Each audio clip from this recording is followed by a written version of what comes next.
Hello दोस्तों, Bihar BSSC का exam चाहे आपका है या बिहार दरोगा मेंस का एग्ज़ाम है, तो आपके लिए एडुटेरिया का सेट काफ़ी इम्पोर्टेंट साबित होगा। तो चलिए आज हम आपको एडुटेरिया सेट का प्रथम सेट का सॉल्यूशन आज हम आपको करवाने वाले हैं। चलिए आपके सामने में रहा ये पहला प्रश्न आपके सामने में है, निम्न में से कौन से कांग्रेसी अध्यक्ष थे जिन्होंने क्रिप्स मिशन व लॉर्ड बेवेल दोनों से वार्ताएं की थी। चलिए हम लोग ऑप्शन की ओर बढ़ते हैं।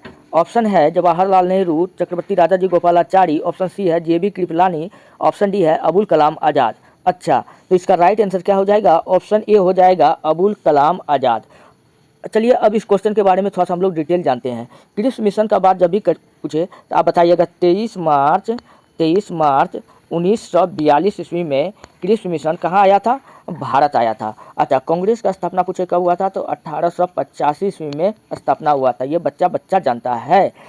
अब यहाँ पर क्वेश्चन क्या पूछ रहा है? क्वेश्चन थोड़ा घुमा के पूछ दिया गया है, इनमें से कौन सी कांग्रेसी अध्यक्ष थे जिन्होंने क्रिप्स मिशन व लॉर्ड बेवेल दोनों से वार्ताएं की थी? तो वो कौन किया था? तो वो किया था अबुल कलाम आज़ाद ने किया था। इसलिए इसका ऑप्शन एक बिल्कुल राइट होगा। और अबुल कलाम आज़ाद से आप याद रखिएगा, ये कांग्रेस का सबसे सबसे सबसे युवा अध्यक्ष था, और कांग्रेस का सबसे लंबे अध्यक्ष था।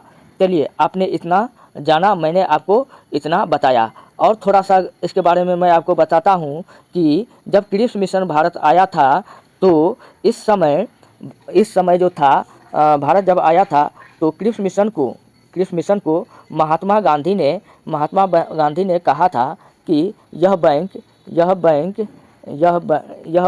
अगली तारीख का चेक है। क्या कहा था? सॉरी, यह अगली तारीख का चेक है। पूछेगा यह बात किसने कहा था? तो महात्मा गांधी ने। जबकि जवाहरलाल नेहरू ने कहा था कि यह बैंक नष्ट होने वाला है। यह कथन पूछेगा किसने कहा था? तो भी आपका आंसर लगाना है जवाहरलाल नेहरू। चलिए हम लोग बढ़ते हैं नेक्स्ट प्रश्न की ओर। अगला प्रश्न है, अनुशीलन समिति पूछ रहा है कि इनमें से कौन सा है? ऑप्शन एक है नारी उत्थान के प्रति समर्पित, ऑप्शन बी है विधवा विवाह को प्रोत्साहित करने वाली, ऑप्शन सी है मजदूरों के कल्याण में रुचि रखने वाली, ऑप्शन डी है एक क्रांतिकारी संगठन। चलिए हम इस क्वेश्चन को सॉल्व करते हैं। तो अनुशीलन समिति का मतलब होता है अरविंद घोष। क्या होता है? अरविंद घोष। आप लोग अरविंद घोष के नाम से तो परिचित थे, है ना? जो लोग अरविंद घोष की बातों का समर्थन करता था, समर्थन करता था, तो उन सब ने मिलकर के एक कमेटी बनाया था, जिसको हम लोग कहते थे अनुशीलन समिति। ठीक है। और अनुशीलन समिति को 1907 ईस्वी में, कब? 1907 ईस्वी में अरविंद घोष का भाई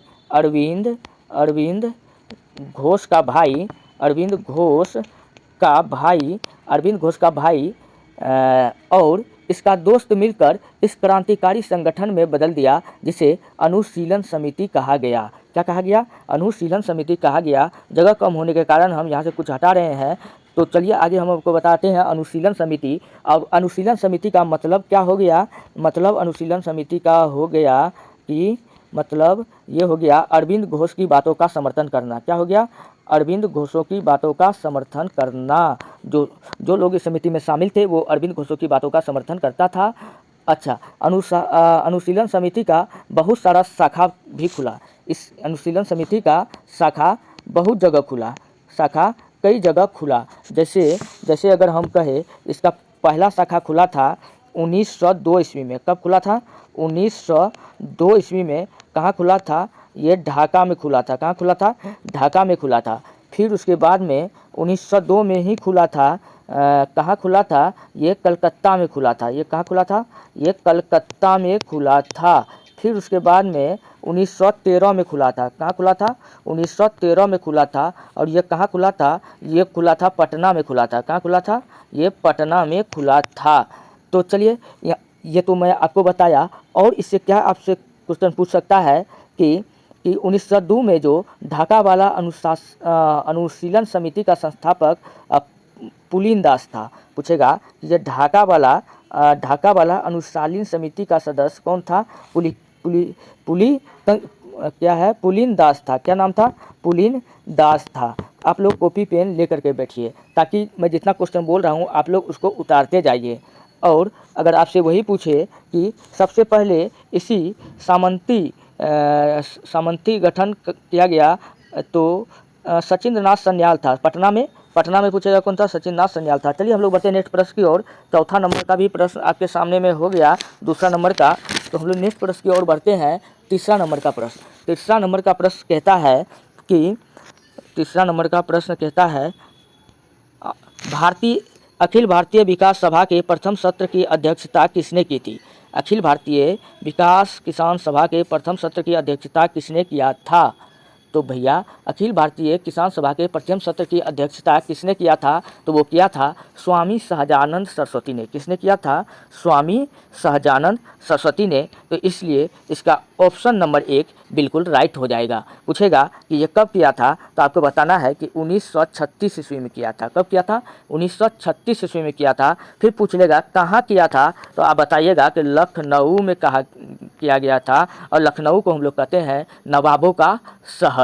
आप ये भी बात याद रखिएगा। चलिए हम लोग बढ़ते हैं नेक्स्ट प्रश्न की ओर। अगला प्रश्न आपके सामने में है चौथा नंबर का। निम्नलिखित में से कौन एक भारतीय राष्ट्रीय आंदोलन में क्रांतिकारी नेता नहीं था? तो इसमें पूछ रहा है कौन सा एक क्रांतिकारी नेता नहीं था? भगत सिंह। तो भगत सिंह तो भैया क्रांतिकारी नेता था, ये था, समझिए रहे हैं भगत सिंह के खून में कितना उबाल था। चंद्रशेखर आज़ाद ये भी क्रांतिकारी नेता था, ये भी क्रांतिकारी नेता था। सूर्य सेन ये भी क्रांतिकारी नेता था। सूर्य सेन भी क्या था? ये भी एक क्रांतिकारी नेता था, क्योंकि इन्होंने 1930 ईस्वी में चटगांव बंदरगाह को जीत लिया था। सूर्य सेन ने क्या किया था? 1930 ईस्वी में चटगांव बंदरगाह को लूट लिया गया था। जबकि गोपाल कृष्ण गोखले जो था ये महात्मा गांधी का राजनीतिक गुरु था। महात्मा गांधी का राजनीतिक गुरु कौन था? तो आपको बताना है कि गोपाल कृष्ण गोखले। अब जब भी गोपाल कृष्ण गोखले का बात आए तो आप बताइएगा कि इंडियन नेशनल कांग्रेस मतलब भारतीय राष्ट्रीय कांग्रेस में 1905 कब 1905 में कांग्रेस का अध्यक्षता किया था। यह क्या किया था? कांग्रेस के पद का अध्यक्षता किया था। ये बात बिल्कुल राइट है। चलिए हम लोग बढ़ते हैं नेक्स्ट प्रश्न की ओर। अगला प्रश्न आपके सामने में है 1921 का मोपला विद्रोह कहाँ हुआ था? 1921 में पूछ रहा है कि मोपला विद्रोह कहाँ हुआ था। तो 1921 में जो मोपला विद्रोह हुआ था वो हुआ था केरल में। कहाँ हुआ था? केरल में। ऑप्शन में खोजिए भैया, केरल कहाँ दिख रहा है? तो केरल ऑप्शन सी में दिख रहा है। केरल को हम लोग कहते हैं मसालों का शहर। क्या कहते हैं? मसालों का शहर। और भी हम केरल से कुछ क्वेश्चन को उठाते हैं। तो केरल का स्थान केरल में कह रहा है कि जब विद्रोह हुआ था तो ये केरल में पूछेगा किस जगह हुआ था। तो केरल में एक स्थान है। केरल में क्या है? एक स्थान है जिसका नाम है मालाबार तट। क्या नाम है? मालाबार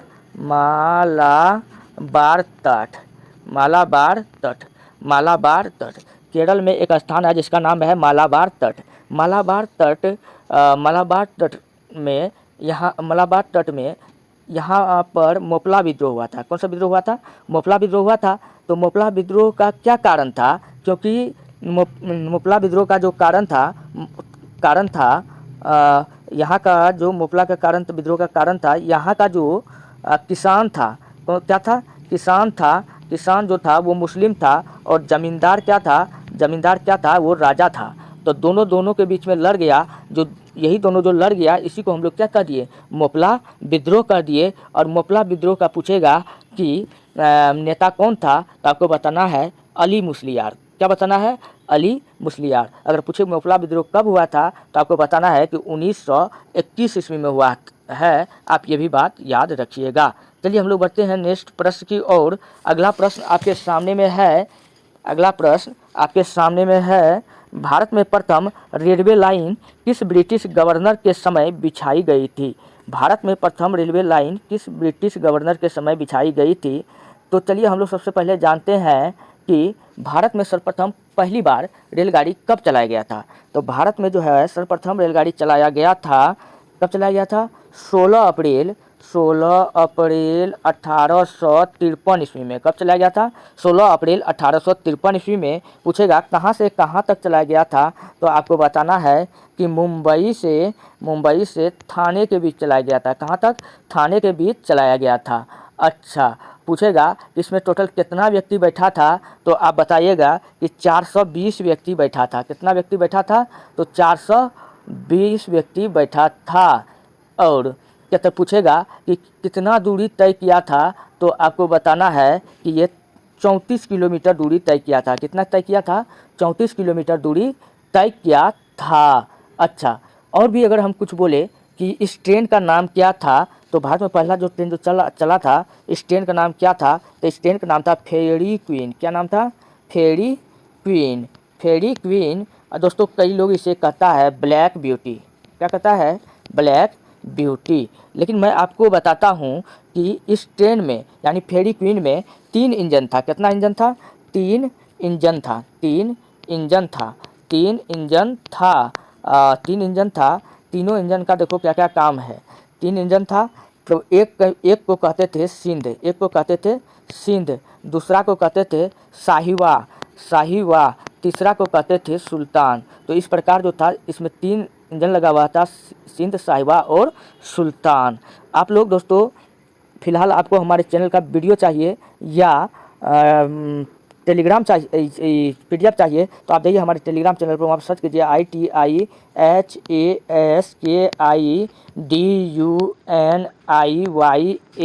99। वहाँ से जाकर के आप हमारे चैनल का PDF प्राप्त कर सकते हैं। चलिए ये तो प्रश्न हो गया। अब 8वां नंबर का प्रश्न हम लोग बढ़ते हैं। 8वां नंबर का प्रश्न आपके सामने में है। प्रश्न है कि अलाउद्दीन खिलजी के आक्रमण के समय देवगिरी का शासक कौन था? अलाउद्दीन खिलजी के आक्रमण के समय देवगिरी का शासक कौन था? कौन था भैया?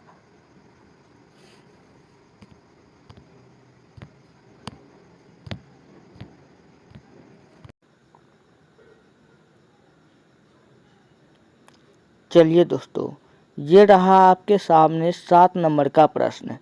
प्रश्न आप है निम्नलिखित में से कौन सी सही पुस्तक तिलक ने लिखी है? ऑप्शन ए है Indian in transition, option B है गीता रहस्य, ऑप्शन सी है Gokhale my political guru, option D है डिस्कवरी ऑफ इंडिया। जैसा कि हम सब जानते हैं डिस्कवरी ऑफ इंडिया यानी भारत एक खोज, यह बुक किसका है?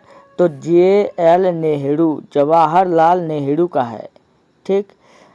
और गोखले माई पॉलिटिकल गुरु, यह बुक किसका है?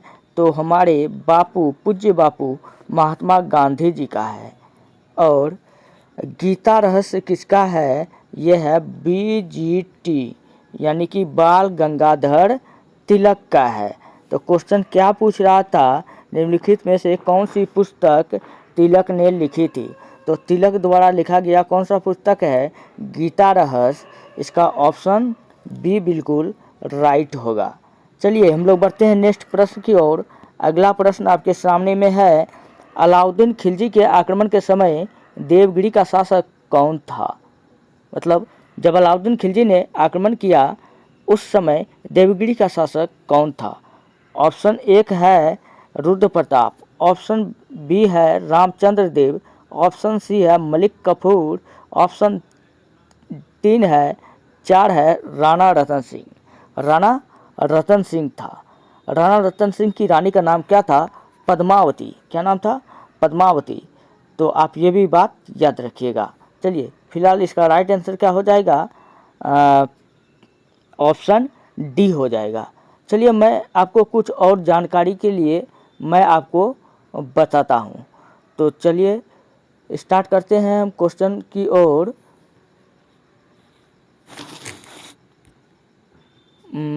अलाउद्दीन खिलजी, अलाउद्दीन खिलजी को हम लोग कहते हैं युगों का विजेता। क्या कहते हैं? युगों का विजेता, युगों का विजेता। दूसरा सिकंदर, क्या कहते हैं? दूसरा सिकंदर। और इसको हम लोग कहते हैं सिकंदर ए सानी। क्या कहते हैं? सिकंदर ए सानी। ये सब इसका उपाधि है, इत्यादि नामों से हम इनको जानते हैं। और भी इनके बारे में अगर हम जाने, इन्होंने इनका कार्य के बारे में, ये तो था इनका उपाधि, अब इनका कार्य के बारे में जानते हैं। अलाउद्दीन खिलजी का कार्य, खिलजी का कार्य क्या था? खिलजी का कार्य क्या था? तो भैया खिलजी का जो कार्य था उनमें सबसे इम्पोर्टेंट कार्य जो था, कार्य क्या था? इन्होंने माप तौल कार्य में क्या था? माप तौल नियंत्रण प्रणाली का व्यवस्था किया। और बाजार नियंत्रण प्रणाली, क्या किया? बाजार नियंत्रण प्रणाली। क्वेश्चन पूछेगा कि बाजार नियंत्रण प्रणाली का शुरुआत किसने किया था? तो अलाउद्दीन खिलजी ने किया था। ऐसा क्यों किया था? क्योंकि इसके समय में जो बच्चा होता था, जो सब बच्चा होता था वो सबको भेज दिया जाता था दुकानदार से टैक्स कलेक्ट करने के लिए। तो दुकानदार उन बच्चों को ठग लिया करता था, सामान कम तौलता था। तो अलाउद्दीन खिलजी ने कहा कि जो भी हो, जो दुकानदार जितना सामान कम तौलता है उसका शरीर से उतना उनका मांस काट के निकाल के लाया जाए। इसलिए इसके समय में क्या होता था? सामान ज़्यादा तौलता था। यही था, क्या था? बाजार नियंत्रण प्रणाली। और बाजार नियंत्रण प्रणाली के बारे में अगर हम जाने तो इन्होंने बताया था, चाहे सुई से बड़ा हो, चाहे सुई से बड़ा या चाहे सुई से छोटा, प्रत्येक वस्तु का मूल्य बराबर होगा। अर्थात चाहे आप टीवी लो या चाहे आप इन्वर्टर लो, सबका मूल्य क्या होगा? बराबर होगा। क्या होगा? बराबर होगा। इसी को हम लोग कहते हैं बाजार नियंत्रण प्रणाली। क्या कहते हैं? बाजार नियंत्रण प्रणाली। और इनके बारे में हम लोग क्या जानते हैं? इन्होंने घोड़े पर दागने की प्रथा, अलाउद्दीन खिलजी से याद रखना, इन्होंने घोड़े पर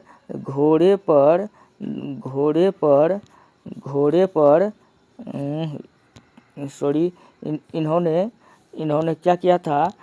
घोड़े पर दागने की प्रथा, घोड़े पर दागने की प्रथा का शुरुआत किया। और इन्होंने क्या किया था? अलाई दरवाज़ा का निर्माण किया था। क्या किया था? अलाई दरवाज़ा। क्वेश्चन पूछेगा अलाई दरवाज़ा का निर्माण किसने किया था? तो भी आपको बताना है कि इन्होंने ही किया था। और मूल्य नियंत्रण प्रणाली का आविष्कार पूछेगा किसने किया था? तो अलाउद्दीन खिलजी ने ही किया था। अच्छा, हुलिया बदलने का प्रथा, हुलिया बदलने का प्रथा, ये सब किसने किया था? तो अलाउद्दीन खिलजी ने ही किया था। अच्छा, सभी भूमि को, जितना भी बंजर भूमि था उन सारे भूमि को सरकारी भूमि में बदल दिया। कौन? अलाउद्दीन खिलजी ने। और अलाउद्दीन खिलजी ने क्या किया था? घोड़े पर दागने की प्रथा की शुरुआत किसने किया था? तो अलाउद्दीन खिलजी ने किया था। और इन्होंने क्या किया था? अस्थाई सेना रखना प्रारंभ कर दिया था। और इन्होंने क्या किया था? अस्थाई सेना का रखना प्रारंभ कर दिया था। और सेना को नगद वेतन देना। और क्या किया था? सेना को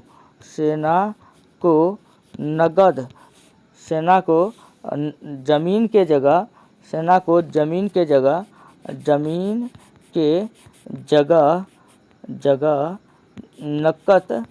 नकद वेतन देना शुरू कर दिया था।